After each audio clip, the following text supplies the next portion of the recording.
Catatan sektor properti di 2024 menunjukkan performa positif, khususnya dalam konsumsi perumahan.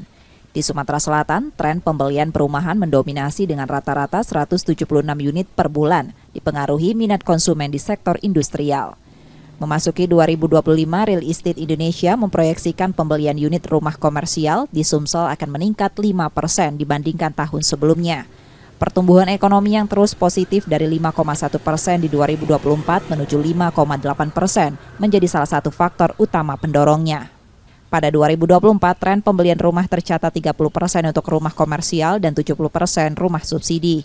Tahun ini porsi rumah komersial diperkirakan naik menjadi 35%, sementara rumah subsidi turun menjadi 65%. Demand-nya jauh lebih besar dari komersil dan kita masih fokus di pembangunan rumah subsidi. Nah, cuman kendala kami di rumah subsidi ini adalah keterbatasan lahan.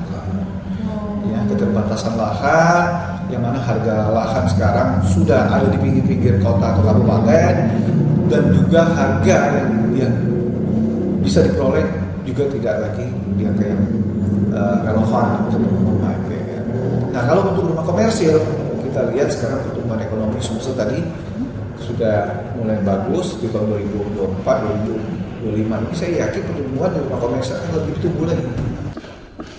Para developer optimistis konsumsi properti secara keseluruhan akan naik hingga 150% di 2025, mengacu pada tren peningkatan signifikan selama 2 tahun terakhir. Kita yakin sih sampai 150% sih, karena melihat kondisi di 2000, kita berkaca di 2023 dan 2024 itu peningkatannya cukup signifikan. Tren desain juga diprediksi berubah. Konsep Skandinavia dan industrial akan mendominasi pasar perumahan tahun ini. Gaya bangunan praktis, sederhana, dengan material ramah lingkungan menjadi favorit. Atap lancip yang memberikan kesan minimalis dan pencahayaan maksimal menjadi elemen utama dalam desain ini.